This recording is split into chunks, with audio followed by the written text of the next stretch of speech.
আল্লাহ তোমার উপর সমস্ত শান্তি বর্ষণ করো। ভালো থেকো, সাবধানে থেকো। আচ্ছা, তুমি সাবধানে থেকো, কেমন? বাই।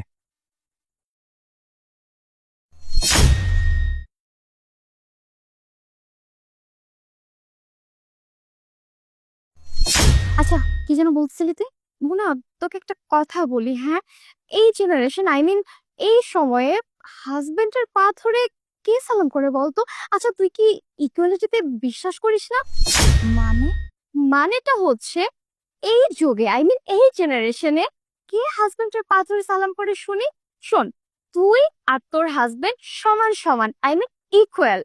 আর শোন, হাজবেন্ডদেরকে এরকম ভক্তি করলে, শ্রদ্ধা করলে, সালাম করলে মাথায় চড়ে বসবে। হাজবেন্ডদেরকে অলওয়েজ পায়ের নিচে রাখতে হয়। এই যে আমাকে দেখ, আমি আমার হাজবেন্ডকে অলওয়েজ আমার পায়ের নিচে রাখি, আই মিন দাবিয়ে রাখি। কি বলিস? এটা কি করে সম্ভব? ও আমার হাজবেন্ড হয়, তাই না? আর আমি আমার হাজবেন্ডের সাথে এরকম ব্যবহার কিভাবে করব? আই, হাজবেন্ড হয়েছে তো কি হয়েছে, তাই বলে তুই কি সারাক্ষণ হাজবেন্ডের পা ধরে বসে থাকবি নাকি, হ্যাঁ? আচ্ছা, আমাকে দেখ, আমি আমার হাজবেন্ডকে এক পয়সারও পাত্তা দেই না, আর সে তো আমার কথাই ওঠেই আর বসে, আর সারাক্ষণ আমার পিছনে ঘুরঘুর ঘুরঘুর করে। আমার কথা ছাড়া ওঠেও না, বসেও না, আই মিন আমার হাজবেন্ডকে আমি কন্ট্রোল করে রেখেছি, ঠিক আছে? না ইয়ার, এটা তুই কি বলতেছিস? ও আমার হাজবেন্ড হয়, আর আমি আমার হাজবেন্ডকে আমার পায়ের নিচে কিভাবে দাবিয়ে রাখতে পারি? আর ওকে আমি কিভাবে অসম্মান করব? আই, হাজবেন্ড হয়েছে তো কি হয়েছে, তাই বলে কি তুই মাথায় তুলে নাচবি? আমি যদি আমার হাজবেন্ডকে এরকম করতাম না, তাহলে আমার মাথায় চড়ে সেই নাচতো। দেখ, এসব বলিস না। ও আমার হাজবেন্ড, আর আমি আমার হাজবেন্ডের সাথে এরকম কিভাবে করব? দেখ, আমার হাজবেন্ড আমাকে ঘুরতে নিয়ে যায়, শপিং করায়, বাসার সমস্ত কাজ করে। এখন আমি যদি আমার হাজবেন্ডকে সম্মান দিই, তাহলে আমার ভ্যালুটা তার কাছে কোথায় রইলো বলতো? দেখ মুনা, তুই আমার বেস্ট ফ্রেন্ড, আর এর জন্যই আমি তোকে বলছি, তুই তোর হাজবেন্ডকে এতটা সম্মান দিস না। আর তুই যদি তাকে এতটা সম্মান করিস, তাহলে তোর ভ্যালুটা কোথায় থাকলো? তোর হাজবেন্ড তোর মাথায় চড়ে বসবে, আর তোর সেটা অনেক বেশি ক্ষতি হয়ে যাবে, তোর মান সম্মান তুই হারাবি।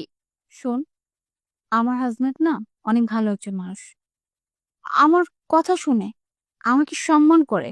আর আমি ওর সাথে কিভাবে এই কাজ করবো বলতো? দেখ মুনা, এত স্বামী স্বামী করিস না, ঠিক আছে? ও, আমি বুঝতে পেরেছি। আমার মনে হয় তোর হাজবেন্ড এখনো পর্যন্ত তোর গায়ে হাত তুলেনি। যখন তোর হাজবেন্ড তোর গায়ে হাত তুলবে, তখন তুই ঠিক বুঝতে পারবি যে আমি কি বলতে চাচ্ছি। আর তার কাছে যদি তোর সম্মান চলে যায়, তুই ভুলেও সেই সম্মান কখনোই ফিরে পাবি না। দেখ মুনা, তুই যেভাবে চলতেছিস, আমি শিওর যে তোর নাম্বারটা খুব জলদি আসবে, আর তোরই হাজবেন্ড তোর উপর হুকুম চালাবে। আর ঠিক ওই দিন তুই বুঝতে পারবি যে আমি তোকে কি বলতে চাচ্ছিলাম। আচ্ছা, তার মানে তুই পুরুষ জাতকে খুব ভালো করে চিনিস, তাই না? তো কি, আমি না পুরুষ জাতির উপর পিএইচডি করা, আর আমি কোন পুরুষ কেমন সেটা তো এক দেখাতেই বলে দিতে পারি। তাহলে তো তোর হাজবেন্ড তোর সব কথা মানে, তাই না? তো কি, আমার কথায় সে ওঠে আর বসে, আর আমার কথা না শুনলে তার ঠ্যাং ভেঙে দিব না? না শুনে যাবে কোথায়? হুম, তা তো তোকে দেখেই বোঝা যাচ্ছে যে তুই আসলে কি কি করতে পারিস। আচ্ছা, এক কাজ করি আমরা, আমরা আমাদের হাজবেন্ডকে কল করি, আর কল করে বলি যে তুই আমার সাথে বের হবি, আমি তোর সাথে বের হবো, মানে ঘুরতে যাব। দেখি আমাদের হাজবেন্ডরা পারমিশন দেয় কিনা।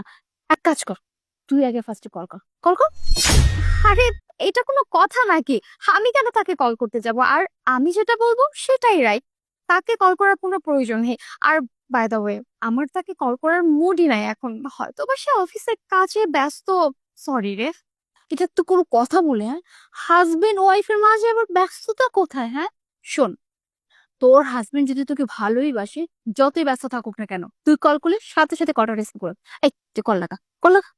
আচ্ছা, ঠিক আছে, তুই যেহেতু এত করে বলতেছিস, আমি কল করতেছি।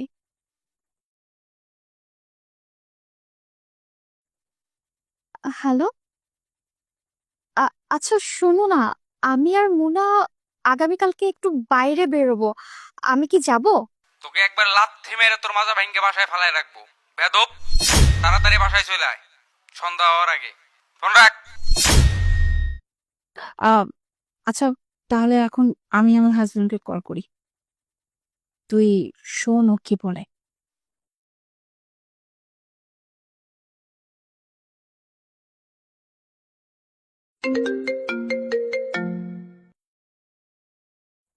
হ্যালো। বলছিলাম কি, আমি আমার বান্ধবীর সাথে না ঘুরতে বের হবো। আমি কি যেতে পারি? মানে পারমিশনটা পাবো? হ্যাঁ তো যাও, এখানে পারমিট। না, ব্যাপারটা তেমন না।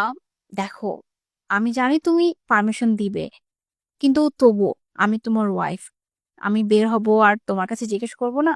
দেখো মুনা, তুমি আমার ওয়াইফ, আমি জানি আমার ওয়াইফ কেমন। তোমার যথেষ্ট ফ্রিডম আছে, তুমি যেতে পারো। আর হ্যাঁ, টাকা পয়সা নিয়ে যেও, তারপরেও যদি টাকা পয়সা লাগে আমাকে টেক্সট করো। আচ্ছা, ঠিক আছে। আর হ্যাঁ, তুমিও সাবধানে থেকো, কেমন? ওকে, বাই। দেখলি তো, আমি জাস্ট একবার পারমিশন চেয়েছি, সাথে সাথে আমাকে পারমিশন দিয়ে দিয়েছে। আসলে এখানে ব্যাপারটা না পারমিশনে না, ব্যাপারটা হচ্ছে আন্ডারস্ট্যান্ডিং। হাজবেন্ড ওয়াইফের মাঝে যদি আন্ডারস্ট্যান্ডিং ব্যাপারটা না থাকে, তাহলে কিন্তু তাদের মাঝে ভালোবাসাটা ঠিকঠাক মতো হয় না। আর আমার হাজবেন্ড আমার হাজবেন্ড আমাকে যথেষ্ট বোঝে, আমাকে যথেষ্ট ভালোবাসে, আর আমার যথেষ্ট খেয়াল রাখে। মানে আমি কখন কি করব, আমার কখন কি করতে ইচ্ছে করে, আমার মন কখন ভালো হবে, কি করলে মন খারাপ হবে, ও সবকিছু না বুঝে। আর এটা কেন বুঝে জানিস? Just for understanding.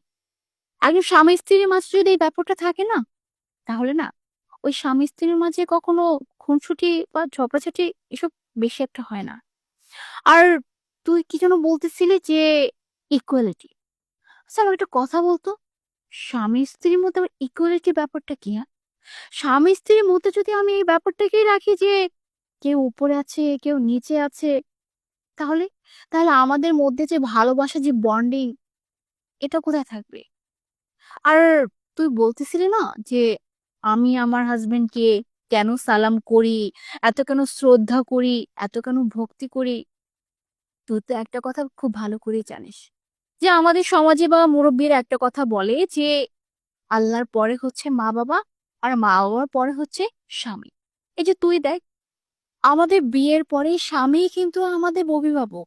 এই স্বামী কিন্তু আমাকে দেখে রাখবে, আমার সকল বিপদ আপদ থেকে রক্ষা করবে। তাহলে ওই মানুষটাকে আমি সম্মান করবো তো কাকে সম্মান করবো, আমাকে একটু বলতো।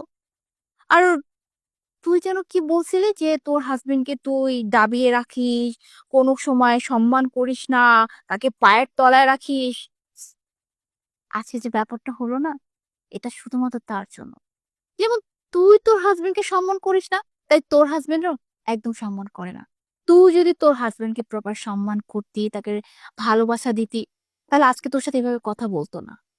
তাই বলে কি, স্বামী স্ত্রীর বন্ধনটা না ভালোবাসা আর সম্মানের সাথেই তৈরি হয়। তাই এখানে যদি আমি এটা মনে করি যে আমার স্বামী, কেন আমি তাকে সম্মান করবো ভালোবাসবো, তাহলে সেই সম্পর্ক কখনোই টিকবে না। সরি মুনা, আসলে আমি ভুল ছিলাম, তুই রাইট ছিলি। আমাদের সবার উচিত আমাদের হাজবেন্ডকে সম্মান করা, ভ্যালু দেওয়া। এরপর থেকে আমি আমার হাজবেন্ডের খেয়াল রাখবো, তার প্রপার যত্ন নিব। থ্যাংক ইউ মুনা, আমাকে এভাবে বোঝানোর জন্য। তবে সরি বলতে হবে না, তুই যে তোর ভুলটা বুঝতে পেরেছিস বা আমার কথাগুলো বুঝতে পেরেছিস, এটাই অনেক। আচ্ছা, তুই বস, আমি তোর জন্য চা নিয়ে আসি।